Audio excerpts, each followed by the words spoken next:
This is an examination of the hidden human condition. This is the Hidden Killers Podcast. The Hidden Killers Podcast. With Tony Brueski. Well, things just keep getting more and more bizarre in the world of Kouri Richins, an already deeply engrossing, sad, twisted story with a heart-wrenching narrative. The Utah mom who authored the children's book that was tackling the subject of grief after the tragic loss of her husband last year. Well, she's finding herself at the center of another legal storm, this time in a lawsuit that was filed just the other day. Richins faces accusations of an elaborate financial scheme that allegedly unfolded in the shadow of her husband's demise. The plaintiff filing the suit is Kate Richins, sister-in-law to Kori, presenting a chilling narrative of alleged theft from her late brother Eric Richins' bank account and deceit in obtaining a fraudulent loan in his name, and among other staggering allegations, demanding in excess of a staggering $13 million in damages. I don't think I've said staggering that many times in a sentence ever. The lawsuit lays bare a harrowing tale of alleged manipulation and deceit. Quote, Kori committed the foregoing acts in a calculated, systematic fashion for no reason other than to actualize a horrific endgame, to conceal her ruinous debt, misappropriate assets for the benefit of her personal businesses, orchestrate Eric's demise, and profit from his passing.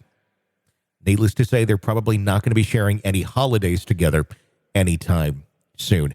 It's one of these totally bizarre twists to the case. I don't blame Kate for coming back and countersuing her, because if you remember, Kori was suing to get some of Eric's assets, saying that it was owed to her in what would have been a divorce decree, but there was no divorce that ever happened. In their prenuptial agreement, stated that she would get this or that. However, they didn't get divorced. He died.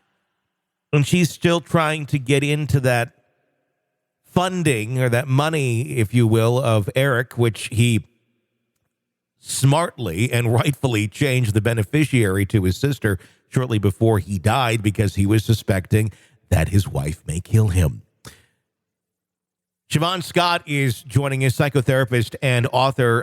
Shavaun, what do you make of Kori and her seemingly lack of awareness of what it would look like to be suing the person's estate that you're accused of murdering in order to get funding for essentially your defense at that trial? Well, when I think of Kouri Richins, I just think of cold, bold, entitled, and foolish, this sense of what she thinks she can get away with is truly bizarre. It's really weird. Just like writing the children's book as, I think, a way to control the narrative about her husband's death. She seems to be a touch out of reality with what she thinks she can pull off. And I wonder, who's giving her advice right now? Because, the lawsuit seems like a very bad idea. Now she's facing a countersuit from her husband's estate because of her initial lawsuit. In Kori's suit, she claims that the prenuptial agreement makes her the rightful owner of her husband's property, even though he placed it in a trust with his sister before his death, because he suspected his wife might try and kill him. And so now they're shooting back with a $13 million lawsuit against her. Is this, is this about money? Is this about I'm just trying to wrap my mind around everything that's going on here while this woman is going to be tried for murder. What is the purpose of all this? And I'm wondering, is it for money because she needs it to pay attorneys? Right. Isn't that weird? Because I was just thinking, if I were her attorney, I would be saying, you really need to let that estate go. That's not the thing to be focusing on right now. So you have to wonder, Is that a motive? I can't imagine that an attorney would be facilitating that for that reason, but stranger things have happened. So it really is terrible optics. And, you just have to wonder, is this lady really believes she's going to get away with everything that she tries?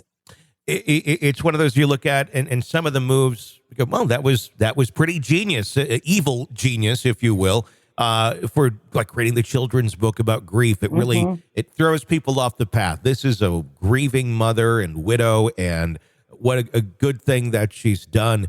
But then some of the other moves are just completely out there. It makes you go, maybe she does make some wise choices here and there, but I don't know that she's the genius that sometimes she may be labeled for the way that she handled some of these things. No. Conniving and cold and callous, but certainly not a genius. She's not terribly sophisticated with any of this.